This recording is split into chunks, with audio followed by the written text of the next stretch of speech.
যুক্তরাষ্ট্রের ট্রাম্প প্রশাসনের শুল্ক আরোপের প্রভাব বাংলাদেশের জন্য কতটা ক্ষতিকর হবে এ ব্যাপারে অর্থ উপদেষ্টা ডক্টর সালেউদ্দিন আহমেদ জানিয়েছেন, এটি সামাল দেয়া খুব বেশি কঠিন হবে না। তিনি বলেন, বাংলাদেশের পণ্য আমদানি রফতানিতে এই শুল্ক আরোপের ফলে বড় কোনো প্রভাব পড়বে না। রোববার সচিবালয়ে ঈদ পরবর্তী প্রথম কার্যদিবসে সাংবাদিকদের সাথে আলাপকালে এসব কথা বলেন তিনি। অর্থ উপদেষ্টা বলেন, যুক্তরাষ্ট্রের ট্রাম্প প্রশাসনের নতুন শুল্ক নীতি বাংলাদেশের অর্থনীতির উপর খুব বড় কোনো প্রভাব ফেলবে না। এই শুল্ক আরোপের ফলে বাংলাদেশি পণ্যের বাজারে প্রবেশে কিছুটা প্রতিবন্ধকতা সৃষ্টি হলেও এর প্রভাব মোকাবিলা করা খুব কঠিন হবে না বলে মনে করছেন তিনি বলেন, চলতি বছরে রেমিট্যান্স প্রবাহ বেশ ভালো ছিল।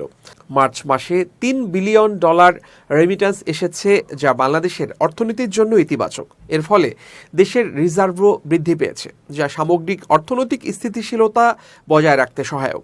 অর্থ উপদেষ্টা উল্লেখ করেন, ঈদ উপলক্ষে সাধারণ মানুষ ভালোভাবে ঈদ পালন করেছে এবং দেশের অর্থনীতি সাময়িক সংকট মোকাবিলা করতে সক্ষম হয়েছে।